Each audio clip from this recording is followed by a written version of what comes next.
నేను అడుగుతా ఉన్నాను మిమ్మల్ని, ఈ ప్రాంతంలో, ఈ నియోజకవర్గంలో, ఈ భీమిలి నియోజకవర్గంలో, ఈ ప్రాంతం నుంచి గెలిచిన మీరు ఈ ప్రాంతంలో ఎవరికైనా ఉచితంగా ఒక సీటు గాని, ఎవరికైనా మీ కేవలాతంలో ఉచితంగా ఒక వైద్యాన్ని గాని మీ హాస్పిటల్ ఇచ్చారని అడుగుతా ఉన్నాం.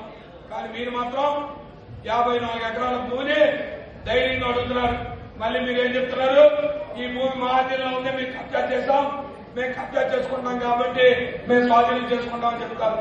5,000 కోట్ల రూపాయలు ఆస్తి నువ్వు దారాదత్తం చేస్తున్నావు, కొట్టేస్తున్నావంటే అది 5,000 కాదు, 1000.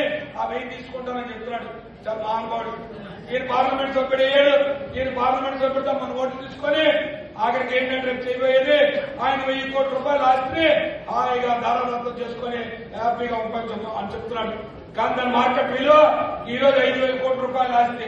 5 లక్షల ఓట్ల మెజార్టీ నీకు ఇస్తే నువ్వు 5,000 కోట్ల రూపాయల ఆస్తిని దోచుకునే కార్యక్రమం చేస్తున్నావు. మీరు వచ్చి పెద్ద పెద్ద మాటలు చెప్తారు, ప్రవచనాలు చెప్తారు. మీరేం చెప్తారు? మేమేమో పేద కోసం చేస్తున్నామని చెప్తారు. ఎవరికైనా చెప్తున్నాను, ఈ ప్రాంతంలో ఎవరికైనా ఈ నియోజకవర్గం 4 వార్డుల్లో కానీ ఈ ఎన్నిక